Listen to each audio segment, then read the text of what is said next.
হয়নি। এর জন্য রাজনৈতিক ঐক্য দরকার, রাজনৈতিক দলগুলোর সাথে কথা বলা দরকার। এই বিষয়টা আমি একটি প্রশ্ন রেখেছিলাম। আসলে এটা আমাদের কাছে একটা বড় প্রশ্ন। আরেকটা বিষয়, উনি উদ্বোধনী বক্তব্য বলেছিলেন প্রধান উপদেষ্টা, যে আমি আপনাদেরকে পাশে পেলে শক্তি অনুভব করি, কিন্তু মাঝে মধ্যে আমি আবার একা হয়ে যাই, আমার মধ্যে আমি একাকিত্ব অনুভব করি।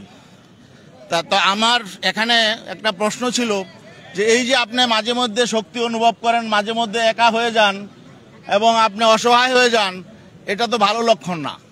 আপনি কেন একা হয়ে যান, কেন আপনি অসহায় অনুভব করেন, এই বিষয়টা গভীরভাবে আপনাদেরকে বুঝতে হবে, উপলব্ধি করতে হবে। রাজনৈতিক দলগুলোর সাথে আপনাদের কেন দূরত্ব তৈরি হচ্ছে, কেন রাজনৈতিক দলগুলোর সাথে সেভাবে সমন্বয় হচ্ছে না? কারণ আমরা তো ফেসিবাদ বিরোধী সকল রাজনৈতিক দল, সকল রাজনৈতিক শক্তি, বাংলাদেশের সকল মানুষ আপনাদেরকে গ্রহণ করেছি, আপনাদেরকে সহযোগিতা করব, এজন্য আমরা কমিটেড, আমরা কমিটমেন্ট দিয়েছি। তারপরেও আপনাদের তো একা অনুভব করার কোনো কারণ নেই। তাহলে নিশ্চয়ই এখানে কোনো দূরত্ব আছে।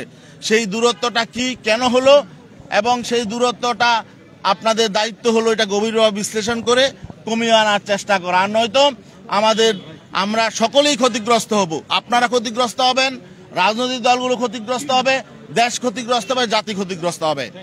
আর ঘোষণাপত্রের ব্যাপারে আমাদের যে কথা ছিল যে আসলে আমাদের বিভিন্ন দল বিভিন্ন মত থাকবেই।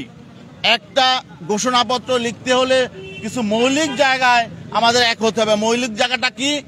যেই আকাঙ্ক্ষা নিয়ে, যেই লক্ষ্য নিয়ে জুলাই বিপ্লবে এদেশের ছাত্র তরুণ সমাজ জীবন দিয়েছে, সেই আকাঙ্ক্ষার যথাযথ প্রতিফলন যদি থাকে, সেই মৌলিক বিষয়ে আমাদেরকে এক হতে হবে। তাছাড়া এখানে বিভিন্ন প্রসঙ্গ নিয়ে আসলে এখানে বিভিন্ন দলের বিভিন্ন মত থাকতেই পারে, বিভিন্ন শ্রেণীগোষ্ঠীর বিভিন্ন মত থাকতে পারে। এই জন্য আমরা বলেছি যে এখানে জুলাই বিপ্লবের চেতনা কি ছিল? একটি বৈষম্যহীন একটি বাংলাদেশ, যেখানে সকল নাগরিক তাদের অধিকার ফিরে পাবে, সুশাসন প্রতিষ্ঠা হবে, দুর্নীতিমুক্ত এবং পেশিশক্তি মুক্ত একটি সমাজ প্রতিষ্ঠা হবে, একটি সুষ্ঠু নির্বাচন হবে, টেকসই নির্বাচন হবে, এবং আগামীতে যাতে বিগত দিনের রাজনীতি ফিরে না আসে, সেই বিগত দিনের যে প্রতিহিংসার রাজনীতি, জিজ্ঞাসার রাজনীতি, দুর্বৃত্তায়ন, দুর্নীতি, এগুলো যাতে আগামীতে ফিরে না আসে। আমার নাম গাজী আতাউর রহমান, আমি ইসলামী আন্দোলন বাংলাদেশের সিনিয়র যুগ্ম মহাসচিব এবং আন্দোলনের মুখপাত্র। ধন্যবাদ আপনাদের সবাইকে।